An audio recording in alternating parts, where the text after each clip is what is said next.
Listo. Ya iniciamos la grabación. Déjenme les comparto pantalla.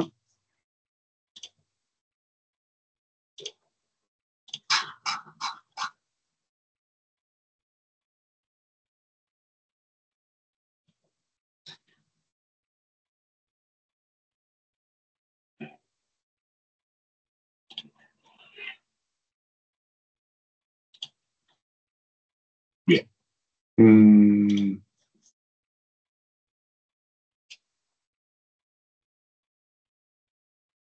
¿Ya ven la presentación?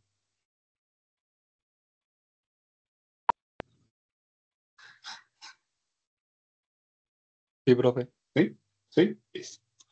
Bien, entonces lo que hoy vamos a hacer prácticamente es trabajar sobre esta presentación, lo que nos demoremos. Bien, empecemos entonces. Listo. Entonces, a ver, ¿ustedes han escuchado de una máquina de herramientas antes? ¿Alguien tiene ideas de qué es?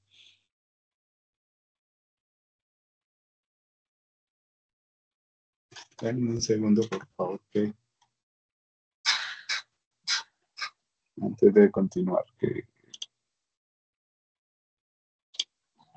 les doy permiso a todos para pasar, que si no me van a volver locos y entrando y entrando.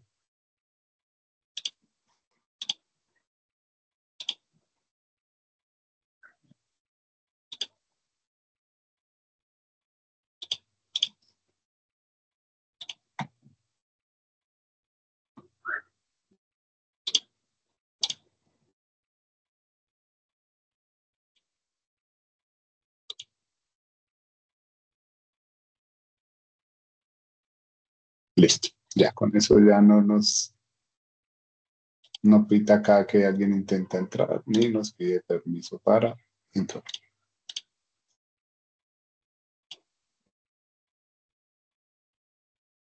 Listo. Entonces, ahora sí. Entonces, muchachos, ¿quién ha escuchado algo o sabe algo de qué es una máquina de herramientas? ¿Alguien tiene idea?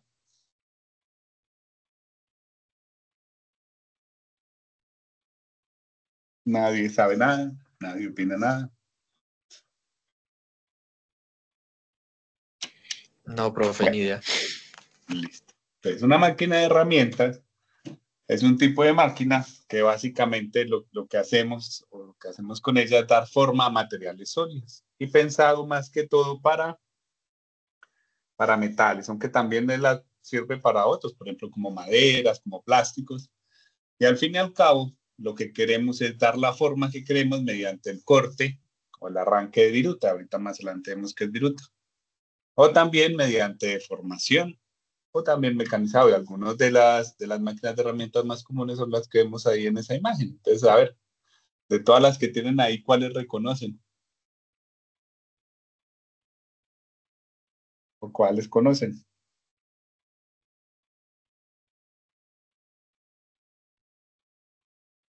Taladro, la sierra. Tenemos una sierra circular, un taladro manual, La pulidora. otra sierra, una pulidora, tenemos un taladro de pie, tenemos un cautín. Al fin y al cabo, todo eso bueno, no es un cautín, eso es más como para cauterizar, para quemar. Bien, al fin y al cabo, todas ellas entran como máquinas de herramientas, porque lo que logramos es darle forma a los materiales que queremos. Bien, ¿alguien entonces sabe qué es maquinado?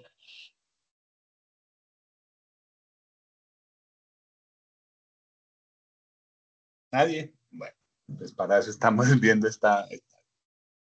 la clase de hoy es para eso. Entonces, maquinado básicamente es el proceso mediante el cual se remueve material de una pieza, ¿sí? Para dar la forma que queremos. O sea, básicamente es como utilizar la máquina de herramientas para lograr la forma que queremos.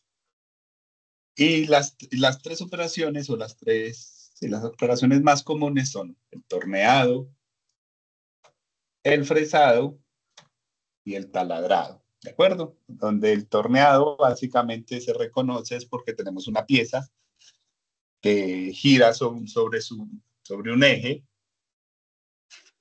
¿sí?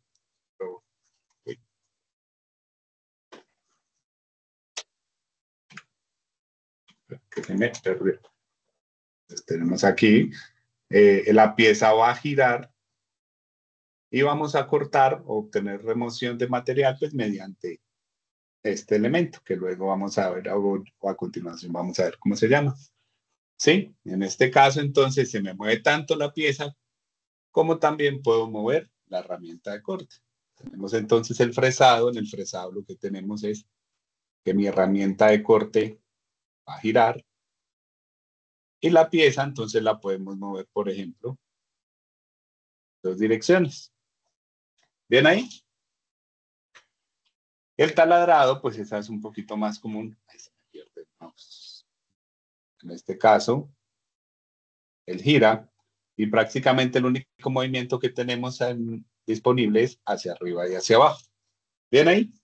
Entonces esas son como las tres operaciones más comunes en el maquinado: el torneado, el fresado y el taladrado. ¿Bien ahí? ¿Preguntas hasta ahora? ¿Ninguna? Bien. Listo.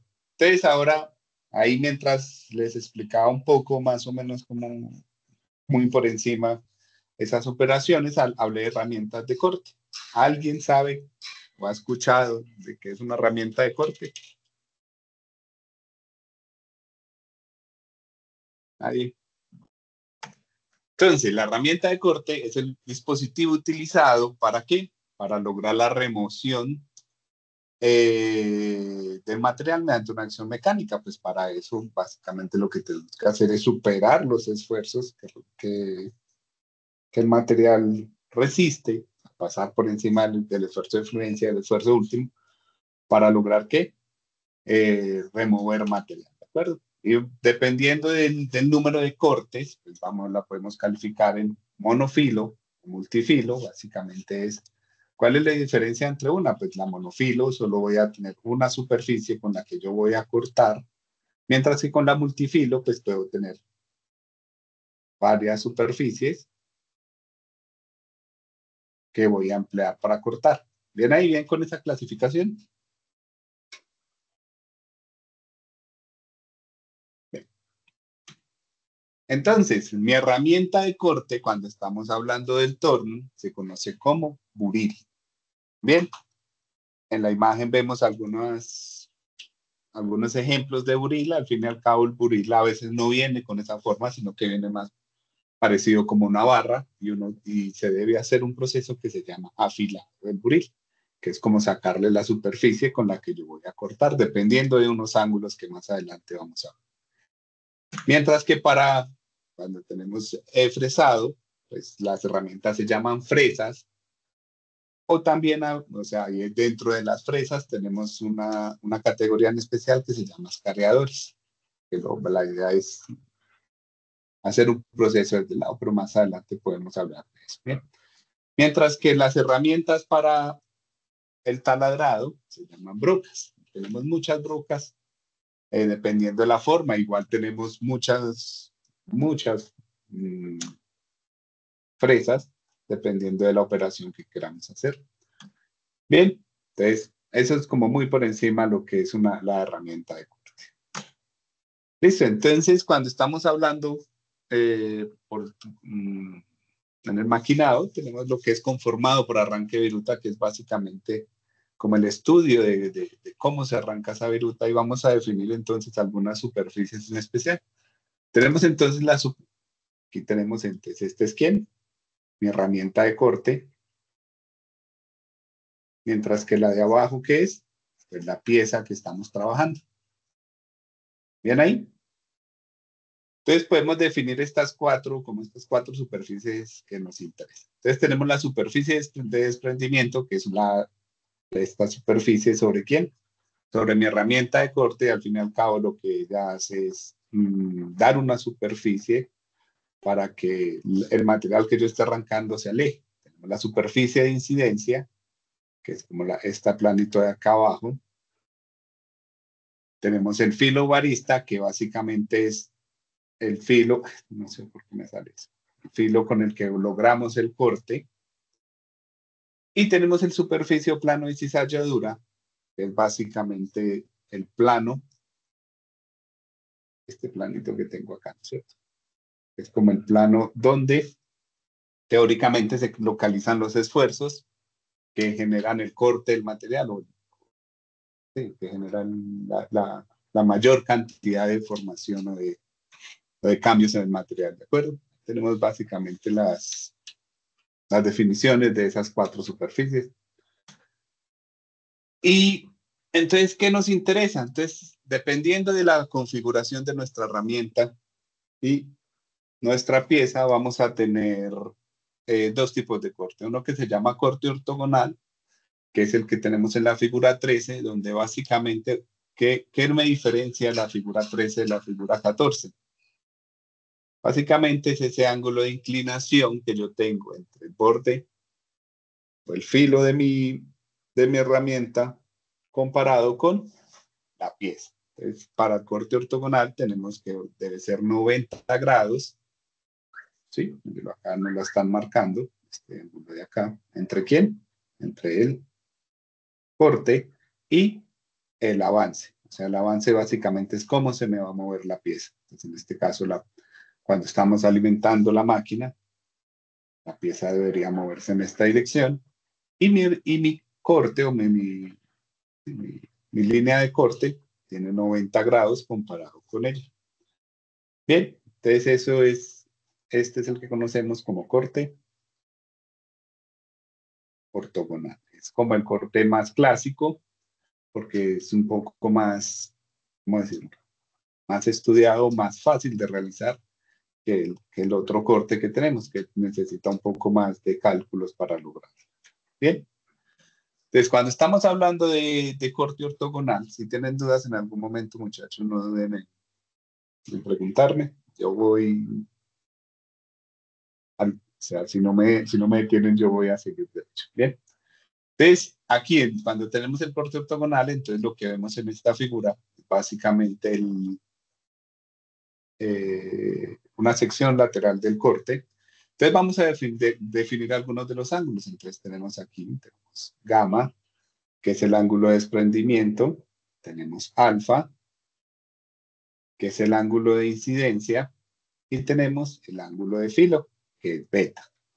Bien, por lo general se definen el ángulo de desprendimiento y el ángulo de incidencia, porque si yo necesito el ángulo de filo, pues vemos que la suma de los tres ángulos tiene que ser 90 grados. Entonces, si yo tengo los otros dos, yo puedo calcular beta como 90 menos gamma menos alfa.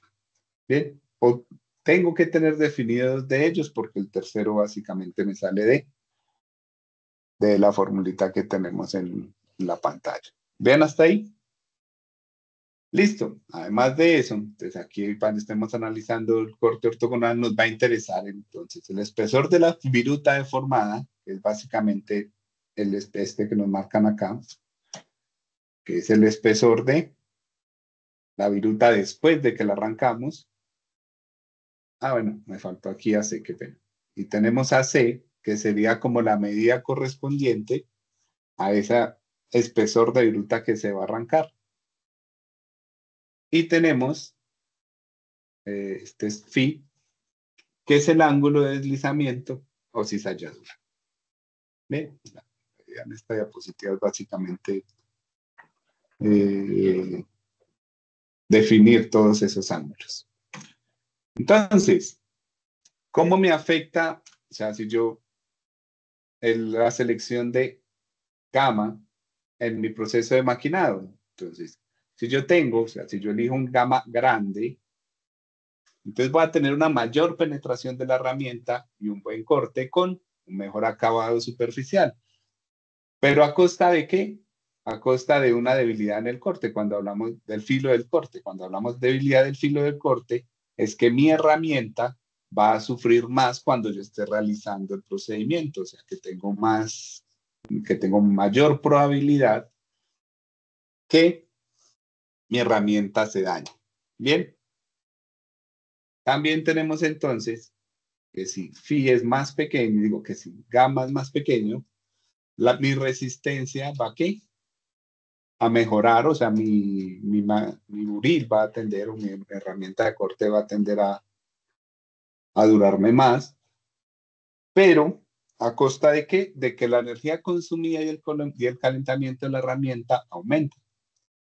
Entonces, la idea es buscar un ángulo donde no tenga un desgaste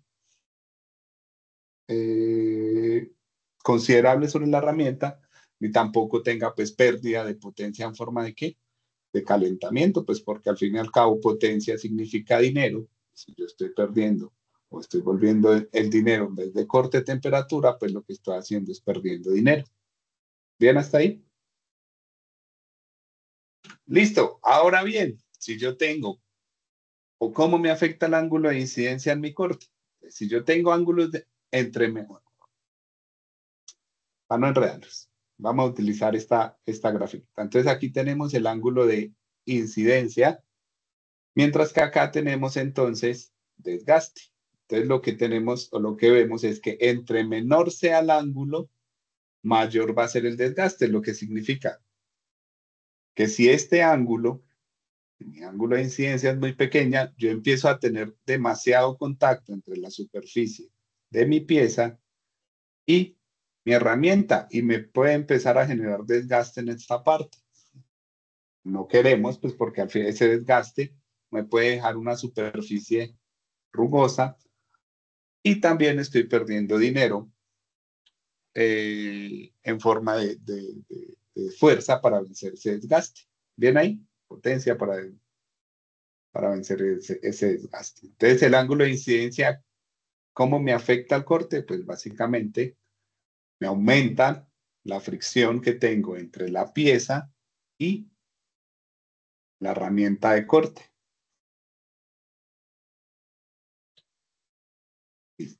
Eh, ¿Alguien ha escuchado alguna vez la palabra viruta? ¿Sabe qué es?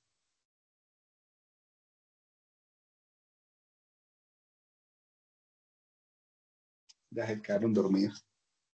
Pues, profe, de pronto, pues en mi caso, lo que viene siendo con la madera, pues nosotros lo que quedaba después del trabajo de la madera, pues pues cuando se Las modificaban las obras. piezas de madera, exacto, las obras. Sí, como el acerrín que queda, por ejemplo, después de trabajar con madera. Lo mismo vamos a tener cuando hacemos corte de metal. Cuando yo corto el metal, miren, por ejemplo, entonces, la figura de la derecha, ay, qué pena, vemos la herramienta de corte y eso que parece como una espiral es el material que yo estoy cortando.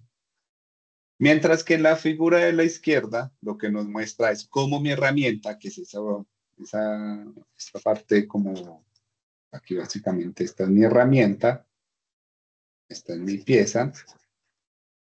Entonces vemos cómo a medida que corta, entonces, ¿qué pasa con el material?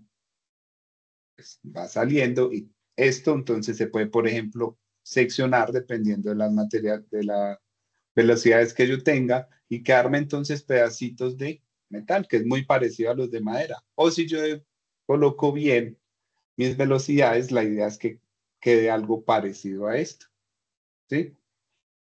Esto lo consideramos que es viruta, que es como todo el material que yo arranco de mi pieza.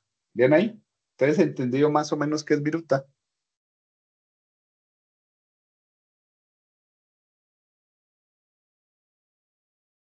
Sí, profe. Listo. Entonces, ¿qué es lo que me interesa a mí de la viruta? Entonces, primero vamos a definir esta relación CR. En un nombre maluco, no me acuerdo cómo es que es, creo que es factor de... No me acuerdo. Pero al fin y al cabo, básicamente es A sub D, que es que el espesor de la viruta después de que yo corto. Y A sub C, que es el espesor de viruta antes del corte. O visto de otra forma, ese A sub C también se conoce como profundidad de corte.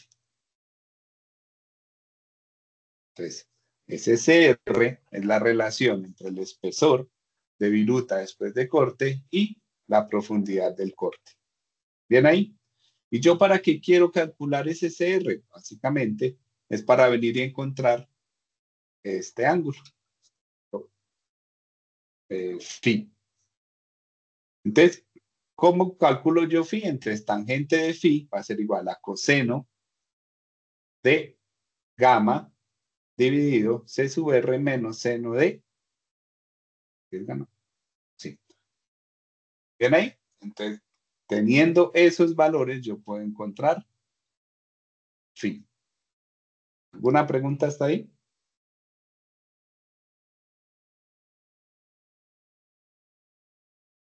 Bueno, No, profe. entonces, ¿yo para qué quiero encontrar phi? Pues ya vamos a ver. Entonces, aquí mucho cuidado porque entonces este aquí está como alfa, pero en realidad este como lo veníamos definiendo.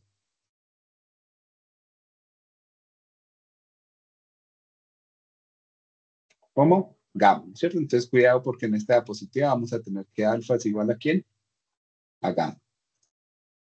Entonces, si vemos aquí que esta es real, ¿no es cierto? Esto es una micrografía del corte. Vemos que se forman como triangulitos, ¿no es cierto? Como aquí en cada uno de ellos. Entonces, eso es lo que nos intenta, bueno, no triangulitos, como, no sé cómo decir, como bloques paralelos o como plaquitas paralelas a medida que se va cortando. ¿Sí? Eso es lo que intentan mostrarnos esto. Y esas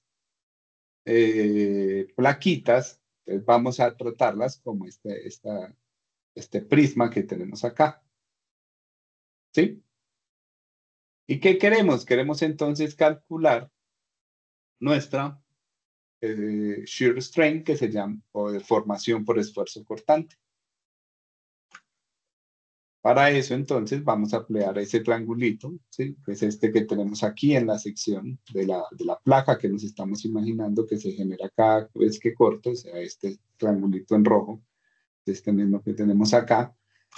Y a partir de ese triángulo, entonces, podemos definir nuestra deformación por esfuerzo cortante como la longitud AC, que sería esta longitud, sobre la longitud PD. Si tienen dudas de qué es esa deformación por esfuerzo cortante, ustedes se acuerdan por allá cuando vieron módulo de Poisson, ¿era el de Poisson? No me acuerdo. Cuando vieron esfuerzos cortantes, ¿pero esfuerzos cortantes ya vieron o no? Pregunto, ahí sí tengo dudas.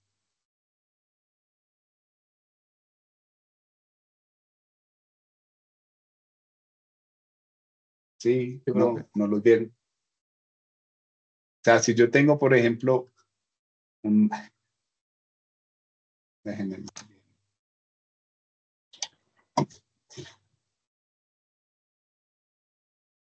en vez de dibujar ahí sobre la diapositiva.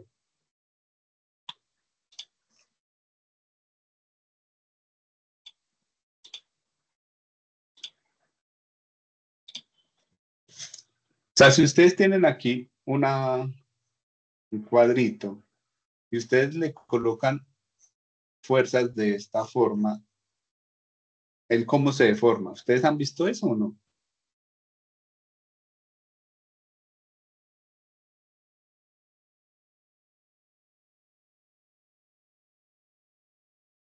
sea, ¿han visto este cuadrito alguna vez? Y aquí tenemos entonces esfuerzos normales y aquí tenemos los esfuerzos cortantes.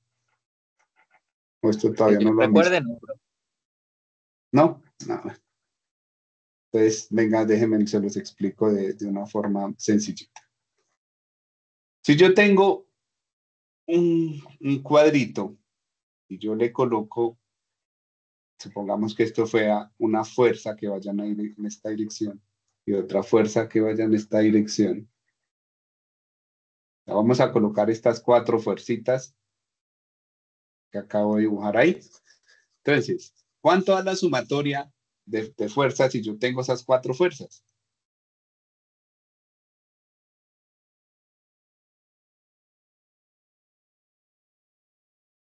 ¿Cuánto me da? Si las 4 fuerzas son iguales. 0. 0, ¿no es cierto? O sea que yo espero que ese elemento se mueva. No. No, ¿no es No. cierto? Pues porque tenemos sumatoria de fuerzas igual a 0. Y ahora imagínense que el elemento fuera como de un material muy blandito. ¿qué le pasa al elemento? ¿Cómo se va a deformar?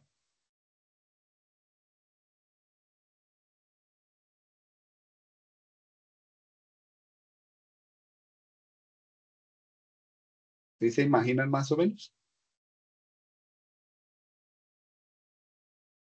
Entonces, bajo la acción de esas cuatro fuerzas, el elemento se deformaría más o menos de esta forma.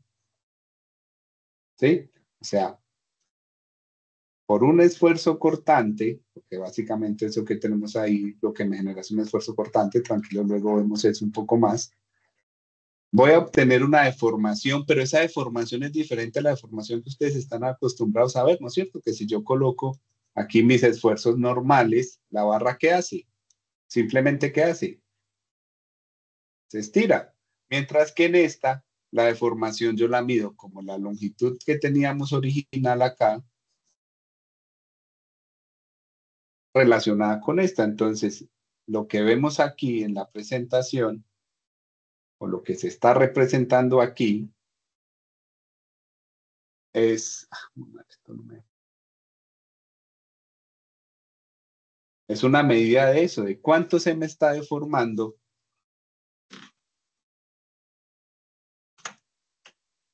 de cuánto se me está deformando debido a esfuerzos cortantes la viruta.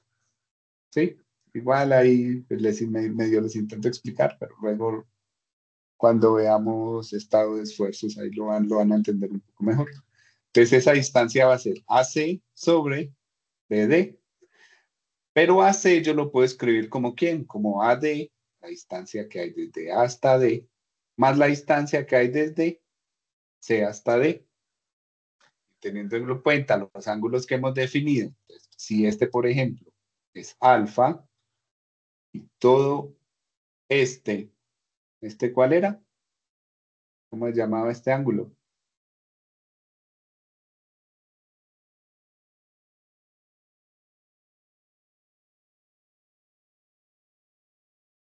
¿O ese ángulo a cuál sería igual? Según las gráficas que tenemos.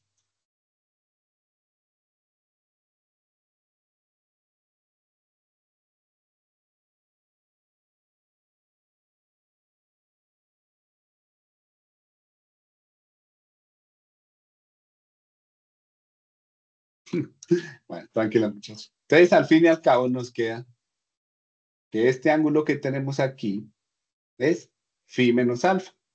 Y relacionando entonces, porque esta que yo tengo acá la puedo escribir también como AD sobre BD más DC sobre BD.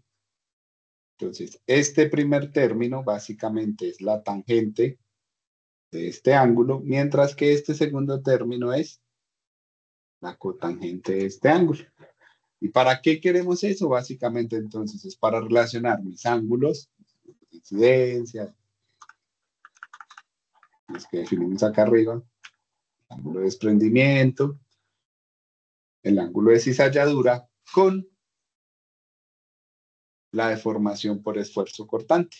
¿Sí? Entonces, mucho cuidado, porque entonces, este que yo tengo aquí no es el mismo que tengo en ¿dónde? Aquí. Porque en este es el ángulo de ¿qué? Me olvidó. El ángulo de desprendimiento.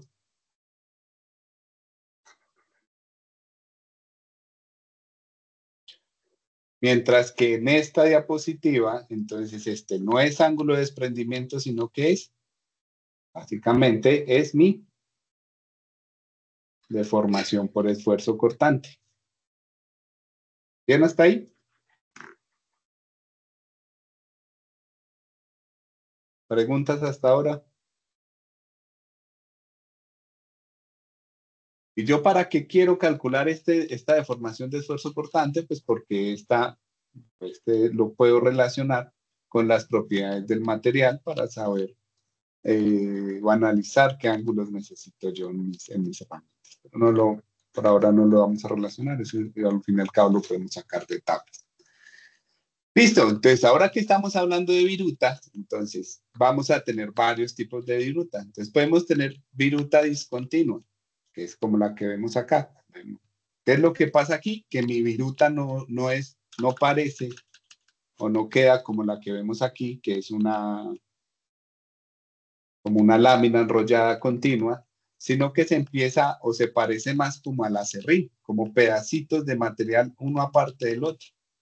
Entonces, ¿cuándo tengo yo ese tipo de viruta? ¿Por qué lo tengo? Porque entonces tengo que estoy cortando materiales que frágiles a bajas de velocidades de corte, ¿sí? ¿Y qué pasa? Que entonces se me forman segmentos separados y el problema es que mi superficie de corte, miren aquí me la están dibujando, va a quedar como discontinua. Y la idea cuando yo estoy haciendo un corte es pues que no sea discontinua, sino que sea lo más lisa posible porque quiero un bonito acabado. Bien, entonces, mucho cuidado. Probablemente si yo estoy teniendo problemas con que está quedando muy roñoso, probablemente es o que tengo un material frágil o que decidí mal mi velocidad de corte. En cambio, en esta figurita que tenemos acá, entonces me están mostrando que una viruta continua, que es una viruta como la que vimos en la figura, cuando apenas estamos definiendo las virutas, que es un solo segmento continuo de material. Y en este caso, entonces, ¿cuándo obtengo yo esa viruta? Entonces, se cortan materiales de qué tipo? Dúctiles a velocidades de corte altas, pero tengo que tener cuidado que a pesar de que la velocidad de corte sea alta, no puede ser pues cualquier velocidad. Adicionalmente, entonces, además de velocidad de corte alta, tengo avance y profundidades pequeños. Entonces, aprovechemos de una vez. Entonces, la velocidad de corte es básicamente la velocidad con la que se mueve mi pieza respecto a quién, a la herramienta, mientras el avance ya lo definimos, ¿no es cierto? Que es como la profundidad que yo tengo en cada uno de los cortes y profundidades pequeñas. Entonces, al fin y al cabo, lo que logramos son virutas largas y continuas. Y la idea entonces es también regular mi velocidad para que mi material no se queme, que de eso vamos a hablar un poquito más adelante. Bien, también podemos entonces tener viruta continua con acumulación de borde, que básicamente es que se forma como una pasta aquí dentro de nuestra herramienta de corte y nuestra pieza, que el problema es que a medida yo voy cortando, entonces esa pasta o eso que se me va pegando a la herramienta se me puede ir depositando sobre quién, sobre la superficie, evitando entonces que tengamos una superficie de corte bonita, sino que vamos a tener entonces pequeños deformes como pega, como si hubieran embarrado material encima. ¿Cuándo me pasa eso? Cuando tengo velocidades que medias de corte, ¿sí? Bajas o medias. O sea, que en este caso que hicimos, seleccionamos mal mi velocidad y como la selecciono mal, entonces me empiezan a quedar como manchitas en el material. ¿Sí? Entonces ahí vemos la importancia de seleccionar correctamente mi velocidad de corte para evitar mi superficie o para lograr que mi superficie del corte sea lo más prolija posible, lo más bonita posible. Bien, en esta diapositiva, que lo que queremos es definir nuestras fuerzas de cortes en el mecanizado, pues aquí tenemos entonces mi herramienta, tengo mi pieza, en realidad aquí tengo la viruta, acá sí tengo la pieza. Entonces vamos a definir dos fuerzas. Vamos a tener la fuerza F, que es la que tenemos acá. Ahí, que esa fuerza F es la fuerza de fricción que resiste el flujo de la viruta, que es mi viruta que va a estar intentando hacer. Ella va a intentar salir hacia arriba, entonces esa fuerza se va a oponer a ese movimiento. Vamos a tener M, que es la fuerza normal entre la viruta y la herramienta, pues, porque tengo contacto entre mi herramienta y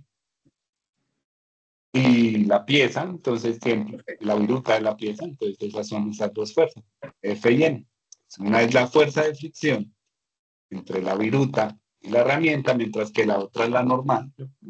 Yo creo que la mayoría están viendo o han visto dinámica conmigo. Acuérdense que la fuerza normal es la fuerza que me genera simplemente porque tengo un contacto. Y con eso entonces puedo definir mi coeficiente de fricción como F sobre N. ¿Se acuerdan por allá de esta ecuacióncita? Fricción es igual a μ por N, pues básicamente es la misma que tenemos aquí, solo que despejado que μ. ¿Y yo para qué quiero calcular μ? Básicamente para venir a encontrar beta, que es el ángulo de fricción, o lo podemos relacionar con nuestro ángulo de fricción. Bien, ¿dudas hasta ahí? ¿Preguntas hasta ahí? Ahora, bien. Entonces, ya sabiendo esas fuerzas, bueno, en realidad de esas son como las fuerzas, las anteriores eran las fuerzas sobre mi herramienta. Ahora vamos a tener entonces las fuerzas en mi pieza, que son las que tenemos aquí abajo. Entonces la vamos a descomponer en dos. En Fs, que es la fuerza que causa deformación cortante, mientras que Fn es la fuerza que causa deformación normal. Básicamente, la diferencia es, si esta es mi viruta, una de ellas va en esta dirección, que en este caso sería Fn, mientras que la otra me genera fuerzas en dirección perpendicular hacia donde ella se mueva, que son estas Fs. O sea, en este caso, esperamos que ella se mueva de esta forma. ¿Sí? ¿Para qué queremos calcular estas? Pues para poder calcular nuestra, nuestro esfuerzo cortante, que es básicamente mi fuerza en dirección cortante, bueno, esta que escribimos aquí, dividida mi área de sección transversal. Solo que tengo que tener cuidado con esa área de sección transversal, que es básicamente un plano definido por esta línea. Entonces, ¿cómo me va a quedar o cómo puedo calcular esa área? Entonces la tenemos aquí, que sería entonces T sub 0, que vemos que T sub 0 es la profundidad del corte, por W, donde W entonces, miren, es el espesor de la pieza o el espesor del corte, más bien, que yo estoy haciendo, por el seno de phi. ¿Y phi cómo lo calculo? Pues ese fue el que teníamos por acá arriba, ¿no es cierto? Es este que tenemos acá. Lo calculo entonces mediante mi relación C sub R y el ángulo gamma. Bien, entonces ya teniendo phi, la profundidad del corte y el espesor, puedo calcular entonces a su vez, y teniendo Fs y a su vez, yo podría calcular mi esfuerzo cortante. ¿Y para qué quiero calcular mi esfuerzo cortante? Para poder relacionarlo con las propiedades del material y poder seleccionar mis parámetros de corte de forma correcta. Bien, el problema es que esas fuerzas, tanto Fs como Fn, F y N, yo no las puedo medir directamente. Entonces, para eso lo que se hace son montajes como el que tenemos acá. Entonces, en este caso, vemos entonces, ¿sí saben qué es un dinamómetro? No. ¿No? ¿Cómo se mide fuerza? ¿Alguien alguna vez ha medido fuerzas?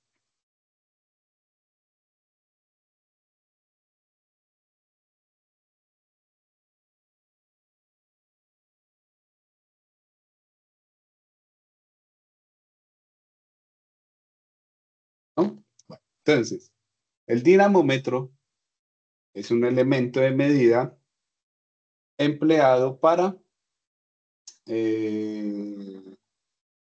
medir fuerzas. Y en este caso, dependiendo de mi ubicación del dinamómetro y de mi herramienta, yo puedo medir entonces fuerzas en dos direcciones. Por ejemplo, en este caso yo podría medir fuerzas en esta dirección y en esta dirección, pero esas dos direcciones no me coinciden con las direcciones que me interesan, que son F y N, porque al fin y al cabo esta R la puedo relacionar con esta.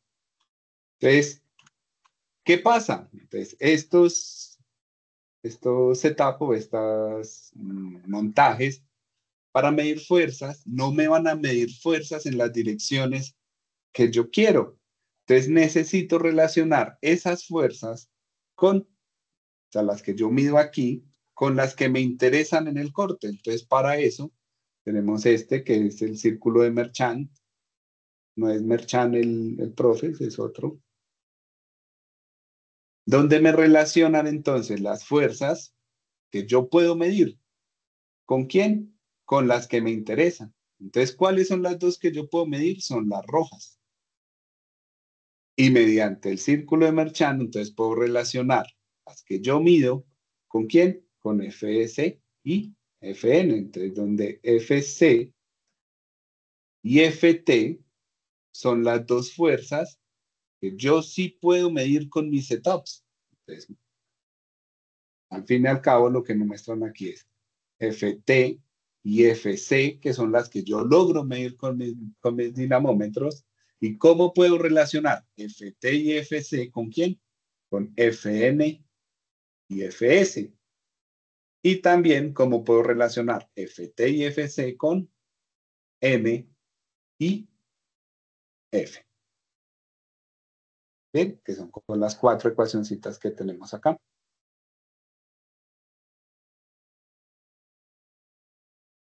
¿Alguna pregunta hasta ahora?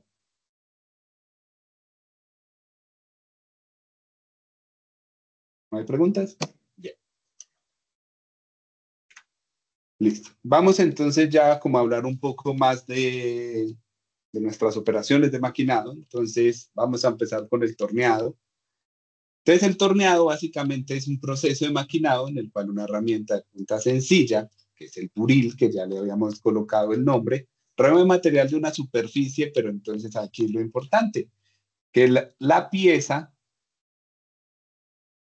es cilíndrica y está en ¿qué? En rotación. O sea, básicamente, aquí como nos muestra nuestro dibujito, aquí con N, la pieza va a girar y a medida que gira, nuestro buril respecto a ese movimiento no va a girar, o sea, él se va a permanecer aquí quietico.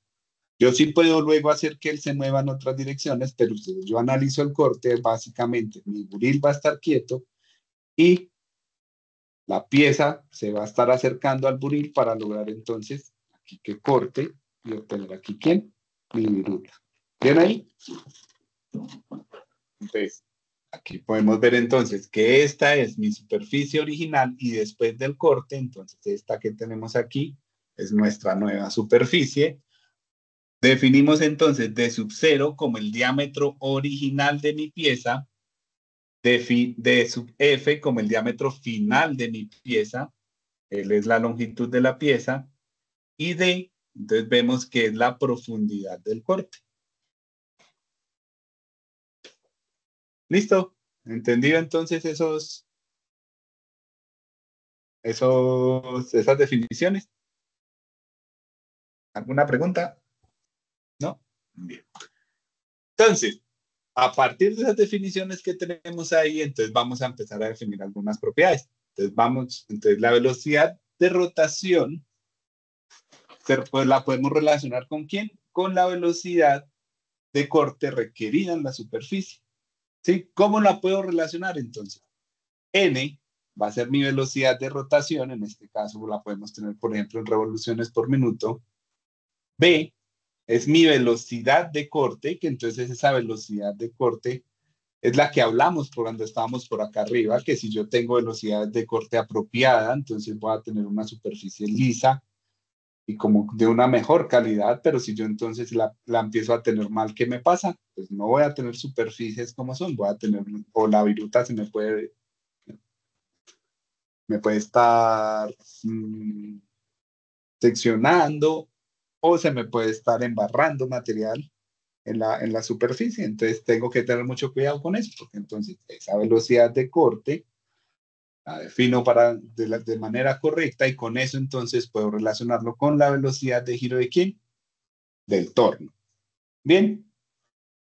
Adicionalmente, entonces a partir de de las relaciones que geométricas que tenemos ahí, entonces podemos decir que el diámetro después del corte va a ser igual al diámetro antes del corte menos 2 veces la profundidad del corte. ¿Bien ahí?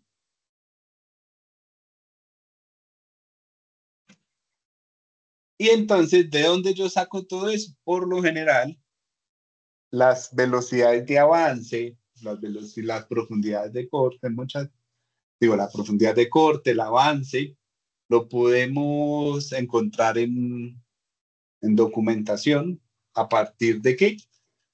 Del material de la pieza que estamos trabajando. Entonces, por ejemplo, si yo lo que quiero trabajar es un acero al bajo carbono, entonces, a ver, ¿cuáles eran los aceros con bajo carbono? ¿Cuál era la denominación? ¿O cómo sabíamos que era un acero a bajo carbono?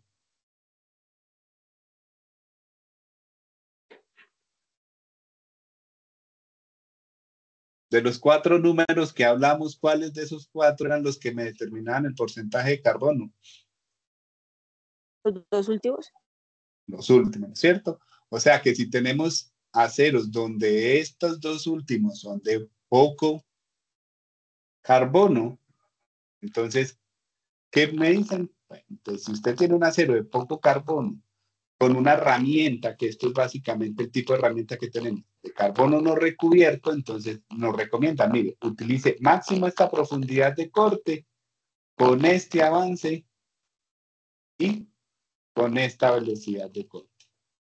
¿Ven ahí? O si tenemos entonces herramienta de carburo recubierto con cerámica, de carburo con triple recubrimiento, de carburo con recubrimiento, y nos empiezan entonces a dar, ¿qué? Recomendaciones. Mucho cuidado, aquí estas no es que no se puedan, básicamente es que es el mismo valor que teníamos arriba, solo que no lo quieren volver a copiar.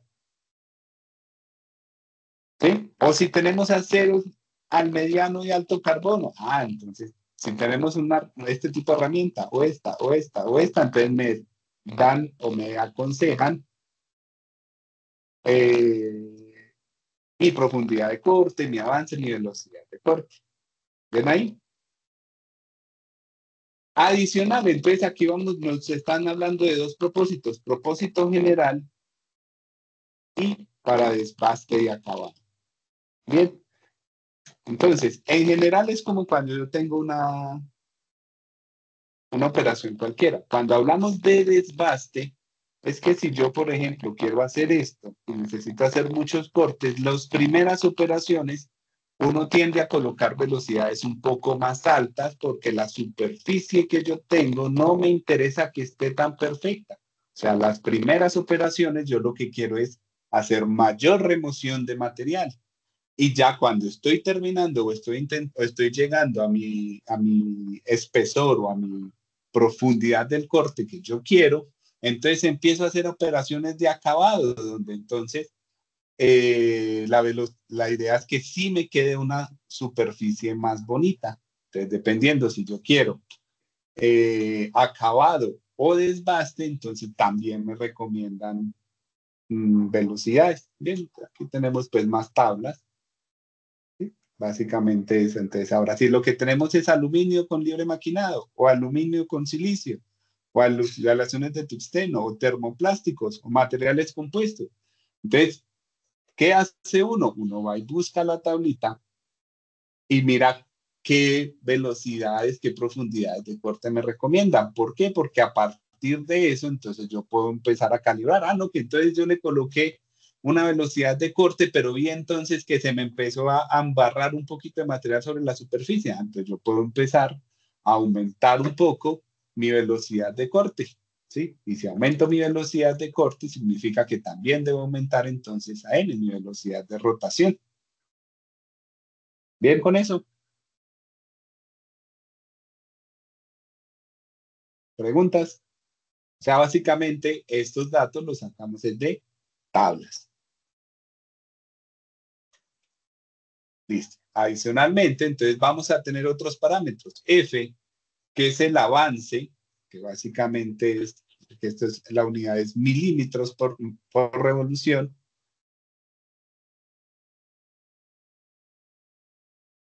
que es porque si yo quiero, por ejemplo, hacer una operación donde yo quiera cortar todo esto, entonces lo que yo le digo a él es, empiece a avanzar muy lentamente a medida que va cortando. Entonces, esa medida, lo que me dice es eso, avánceme tantos milímetros en una revolución.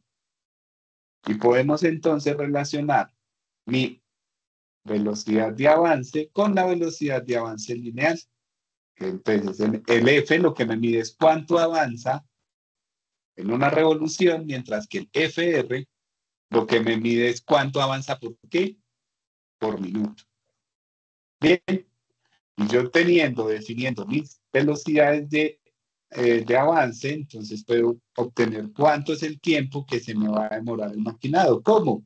Pues tomo mi longitud total del maquinado, o sea, en este caso lo que queremos es realizar este corte, longitud L,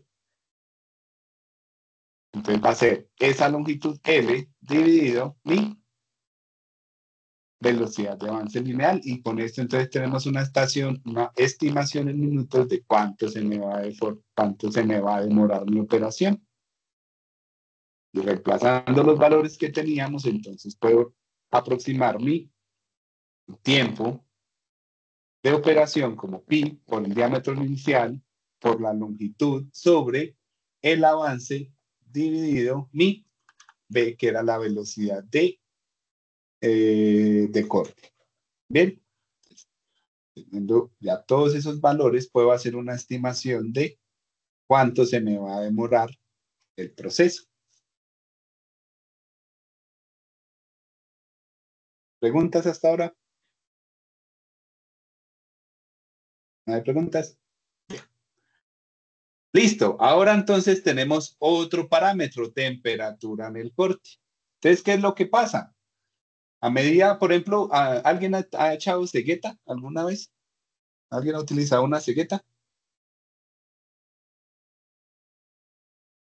¿Sí saben qué es una cegueta? Sí, profe. Sí, profe. Es una herramienta para cortar, manual para cortar metal, ¿no es cierto? Entonces, supongamos que usted tiene la pieza y usted la quiere cortar y usted empieza a echar cegueta. Aquí. Después de un tiempo, ¿qué le pasa a la pieza? Nada más de que se corta. ¿Se calienta? Se calienta, ¿no es cierto? ¿Por qué? Porque entonces tenemos un aumento de temperatura, porque usted le está metiendo o está gastando energía para lograr un corte. El problema es que mi eficiencia en el corte no es 100% y alguna de esa energía se me convierte en ¿qué? En calor y me genera un aumento de temperatura. ¿Bien ahí? Pero ese aumento de temperatura significa que lo que yo estoy invirtiendo, que al fin y al cabo lo podemos hablar en plata, lo estoy perdiendo ¿en qué? En temperatura. Entonces, puedo o deseo yo que haya un aumento de temperatura considerable en un corte. No. ¿Cierto? Porque además de que estoy invirtiendo plata para simplemente aumentar temperatura, lo que quiero es convertir esa plata en deformación para lograr corte. Entonces, está bien. Si yo tengo aumentos de temperatura muy altos, puedo llegar a quemar la pieza. ¿Qué es quemar la pieza? Pues de que mi temperatura es tan alta que, por ejemplo, puedo tener pérdidas de ¿qué? De propiedades en la superficie de la pieza simplemente por un aumento en el calentamiento, por un calentamiento desmedido. Y muchas veces ese aumento o esa temperatura en el corte lo podemos ver en la viruta, porque la viruta empieza a salir de un color como negro. La viruta se empieza a quemar. Entonces, si yo estoy viendo que tengo eso, ok, incluso se puede llegar a poner al rojo vivo. Si yo estoy viendo eso, significa que estoy haciendo mal mi corte. ¿De acuerdo? Adicional, si yo tengo un aumento en temperatura, pues entonces lo que pasa es que tengo un desgaste acelerado de mi pieza, se me disminuye la capacidad de trabajo de la herramienta y básicamente pues tengo rozamientos muy grandes y al fin y al cabo los lugares en la imagen que vemos son como los lugares que más aportan al calentamiento. Uno es uno que es donde tengo mayores deformaciones plásticas, entonces al fin y al cabo yo no puedo deshacerme de él, porque al fin y al cabo lo que quiero lograr es esa deformación. Tenemos dos, que es la zona de contacto entre quién, entre la viruta y la herramienta. Tampoco me puedes hacer 100% de él, pero sí lo puedo disminuir. ¿De qué forma? Alterando a quién, al ángulo de acá, ¿no es cierto? Ya hablamos de él. Y también entonces tenemos la sección 3, que es el otro ángulo del cual ya hablamos, que si yo lo empiezo a aumentar, empiezo a disminuir esa fricción y entonces empezaría a disminuir mi aumento de temperatura debido a ese contacto. Bien, esas son las tres zonas que tenemos aquí: zona de deslizamiento, zona de desprendimiento y zona de incidencia. Entonces, a una alta velocidad relativa entre herramienta y la pieza, eso mejora o aporta a que no se caliente en exceso la pieza.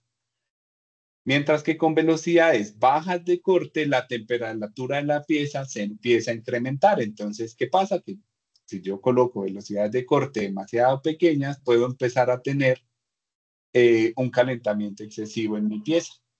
Bien, entonces hay que tener mucho cuidado con eso, que si yo defino mal mi velocidades de corte, puedo empezar a tener aumentos de temperatura considerables, los cuales me pueden llegar a dañar la pieza. Y también pues estoy invirtiendo fuerza y trabajo en calentar la pieza, que es lo que no queremos. Al fin y al cabo lo que queremos es corte. ¿Bien con eso? ¿Preguntas? ¿Ahora? No. Bien. Entonces aquí en esta, qué pena ahí le robé al compañero Merchan muchas de la parte de esta diapositiva. Vamos a tener entonces las primeras, o no, las principales, más bien no primeras, operaciones que podemos hacer en el torno. Entonces, tenemos entonces refrentado, que es la primera que tenemos aquí, entonces mucho cuidado. En este caso, entonces el refrentado es, miren que no es esta parte, sino que es cuál, es la cara que tenemos aquí. ¿Qué le voy a hacer? La voy a cortar. Entonces es como tomar el cilindro y como hacerle un corte en la parte redonda para que quede entonces mejor definido y que quede bien perpendicular a la pieza. Esas son como el refrentado, que es casi siempre una de las primeras operaciones que se hace. ¿Después de cuál? Del tronzado, que acá lo vamos a hacer. Bien ahí, tenemos entonces el ausado, que es como para lograr operaciones como este cono. Tenemos el torneado de contorno, pero ese por lo general se hace más con una máquina que se llama CNC, que es un control numérico computarizado, porque miren que el avance no es lineal, sino que entonces me toca controlar tanto el movimiento longitudinal como transversal de mi herramienta, entonces necesito un torno un poco más avanzado. ¿Sí? Ya en un torno convencional se me es un poco más complicado realizar el avance de esa forma. Tenemos el torneado de forma, el tronzado de forma, donde entonces, ¿cuál es la diferencia entre esta herramienta y esta herramienta? ¿Cuál podrá ser?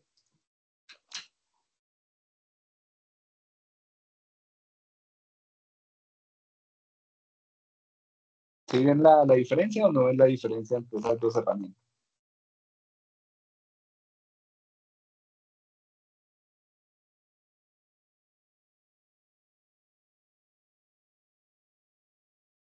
¿Okay?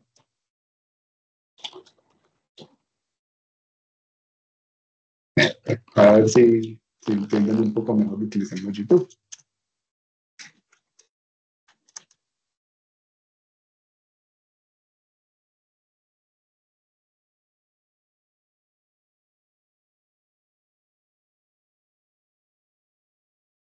Bien, entonces, este es un torneado convencional. Qué pena ahí utilizar los shorts, pero pues es como la herramienta más simple. Miren que al fin y al cabo lo que logramos es una forma cilíndrica. ¿Ven ahí?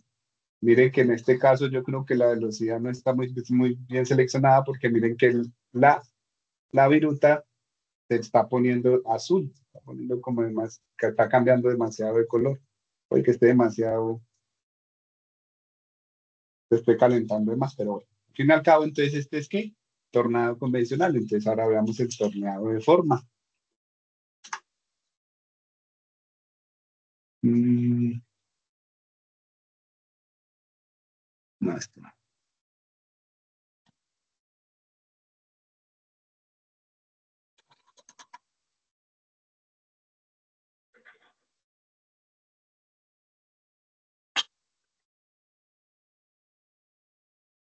No hay ninguno.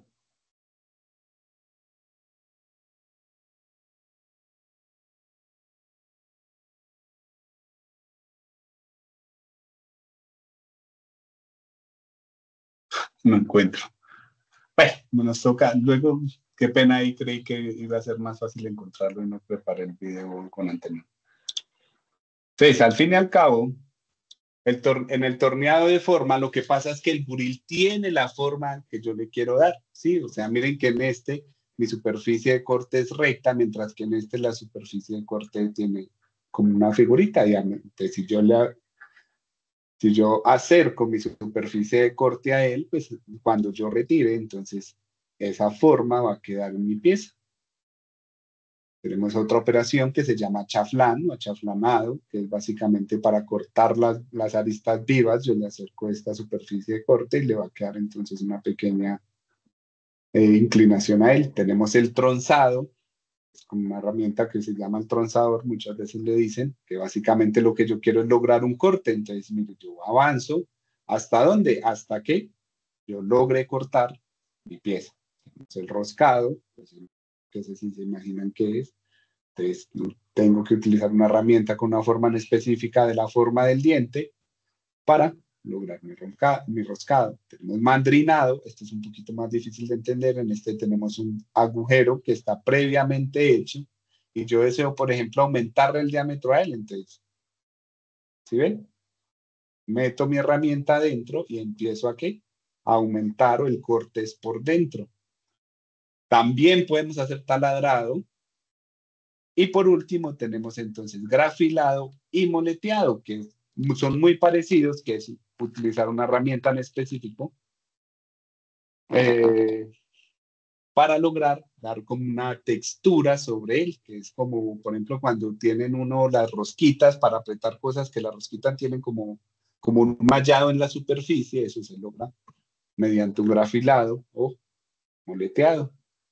¿Ven ahí? Que básicamente con esta herramienta que tenemos aquí, logramos dar o deformar de la forma que yo quiero mi superficie. ¿Ven ahí? ¿Entendido entonces cuáles son las operaciones básicas en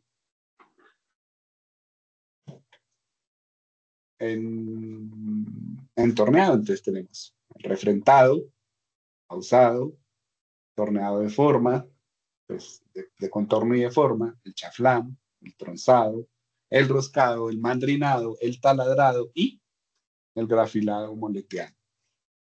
¿Alguna pregunta con alguna de las operaciones?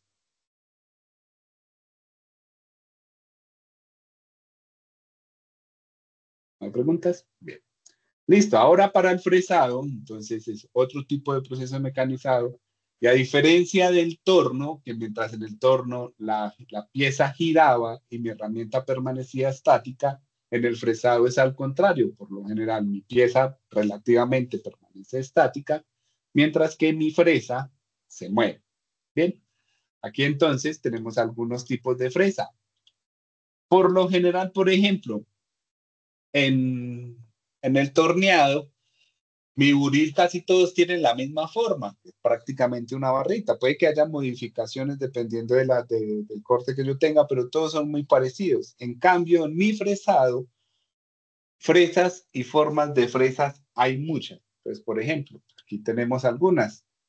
Bien, en la figura que tenemos a la izquierda, pero en la derecha también tenemos otras, y ténganlo por seguro, las que estamos viendo ahí es una pequeña cantidad del montón de formas que pueda tener, porque es que el fresado en realidad es una operación muy, muy versátil y podemos tener una cantidad muy grande de fresas diferentes dependiendo de la operación que yo tenga. Entonces vamos a ver algunas de las operaciones de fresado. las más sencillas, no son las únicas. O sea, fresado hay demasiadas operaciones. Entonces vamos a tener fresado periférico y fresado frontal. Entonces, a ver, ¿cuál es la diferencia entre el fresado periférico y el fresado frontal? Miren que en el periférico yo corto, o mi eje de movimiento de mi fresa es que perpendicular con el avance. ¿Sí? O sea, mira, aquí tenemos, aquí está en mi eje de rotación, mientras que aquí tenemos, ¿quién? El avance. ¿Sí? Entonces miren que este eje, comparado con este, están como en el mismo plano de corte. Mientras que en el de frontal, entonces, si yo veo mi plano de corte, entonces mi movimiento va en esta dirección. O vista de otra forma, en este yo corto ¿con quién? Con el lado de la fresa, mientras que en este yo corto con el extremo de la fresa.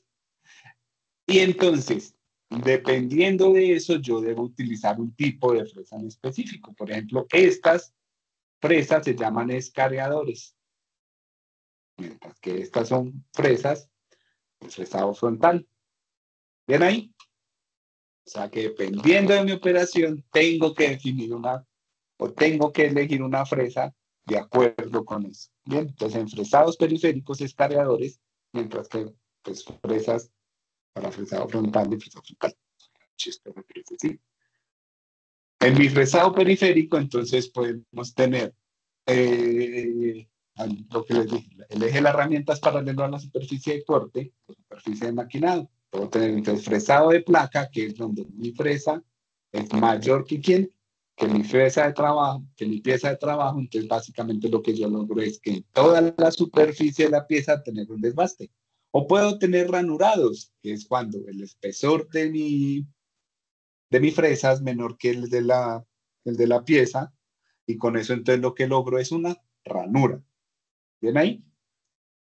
También entonces puedo tener fresados periféricos o puedo tener fresados simultáneos. En este fresado lateral, pues al fin y al cabo lo que logro es como como un escalón en mi pieza, mientras que en el fresado simultáneo, pues dependiendo, pues puedo tener varios laterales, o puedo tener un lateral y una ranura. Algo que es bien importante es la dirección de corte. La dirección de corte, por lo general, miren, mi superficie de corte,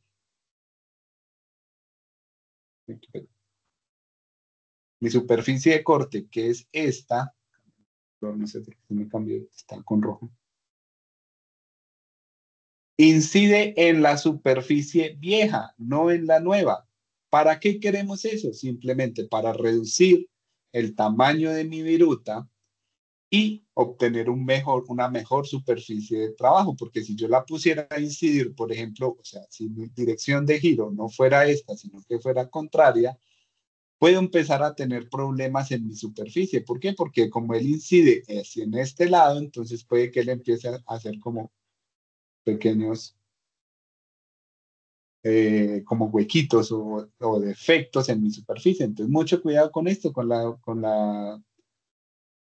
la dirección de giro, que al fin y al cabo, entonces, que mi superficie de corte incida ¿con quién? Con la superficie vieja, no con la nueva. ¿Para qué? Para reducir entonces el tamaño de mis virutas y también para obtener un mejor acabado. ¿Bien ahí? Listo. En el fresado frontal, entonces, podemos tener fresado convencional, que es que mi pieza sea más pequeña que mi fresa. Básicamente lo que logramos es una disminución de él. Podemos tener frontal parcial, que al fin y al cabo tenemos también entonces como un escalón. O tenemos un terminal, que es como muy parecido a un taladrar. Básicamente lo que hago es entro con la fresa, salgo, o también puedo empezar a mover, parecido como al taladrar. Puedo también entonces tener fresado de perfiles, que es yo hago como muevo mi herramienta, pues porque miren, en este caso me muestran que al fin y al cabo lo que logro es darle una forma específica con mi escabeador, porque, bueno, este no es un escabeador.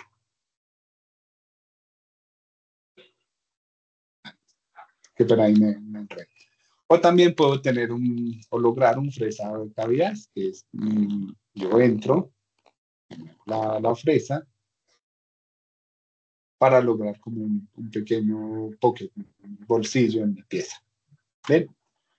Respecto a las condiciones de corte en el fresado, entonces podemos definir mi velocidad de lucillo como n, porque acuérdense que en el torneado el que giraba era la pieza, entonces m representaba la velocidad de giro de la pieza, mientras que aquí en el fresado n me representa la velocidad de giro de ¿quién?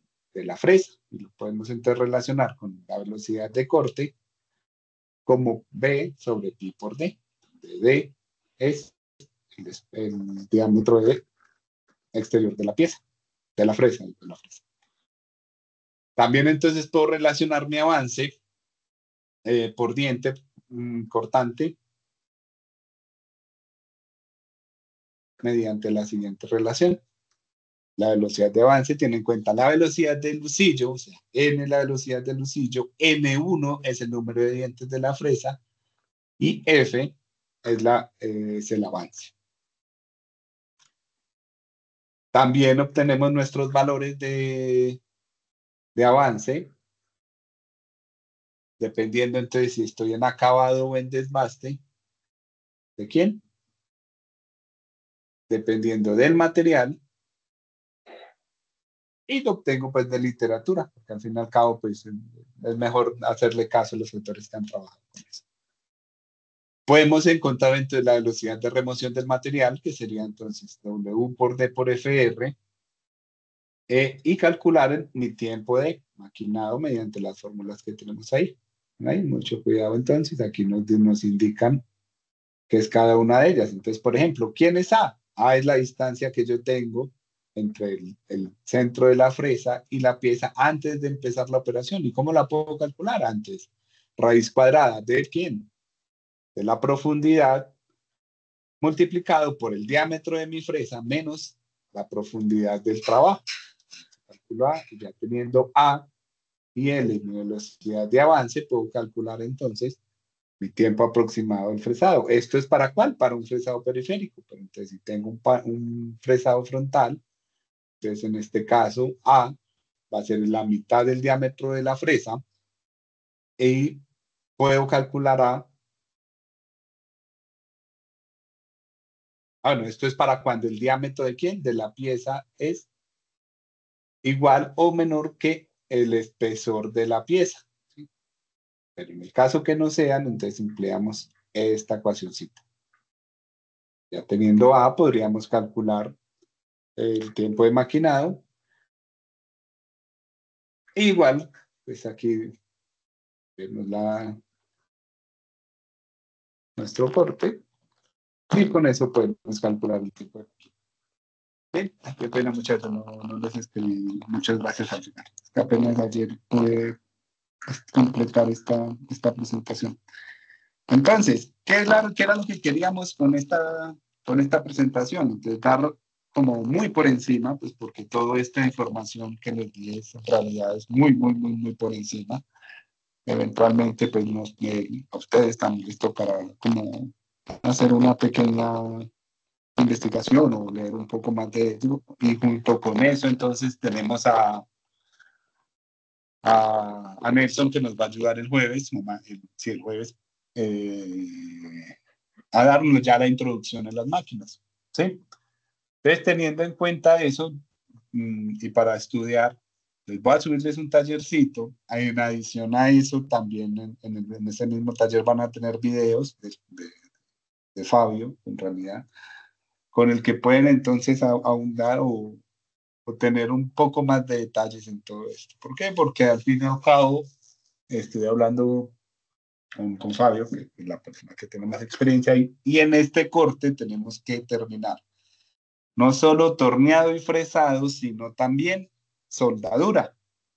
Entonces vamos a tener que aportar un poco cada uno pues para poder terminar todos esos temas en este corte y poder dejar ya un poquito de lo que es de resistencia de materiales para el tercer corte. ¿De ahí? ¿Alguna pregunta entonces con el tema de hoy?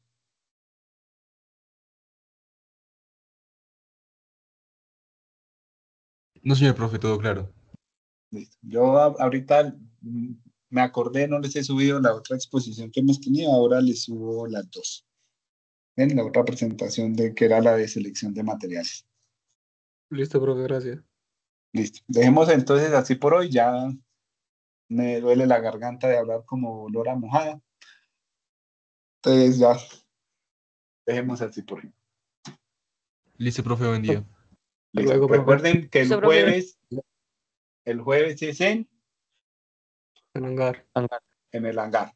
Por favor, elementos de protección, ya saben, botas, overol, nada de anillos, nada de cadenas, nada de elementos colgando, ya más o menos ya en el quiz ¿de qué?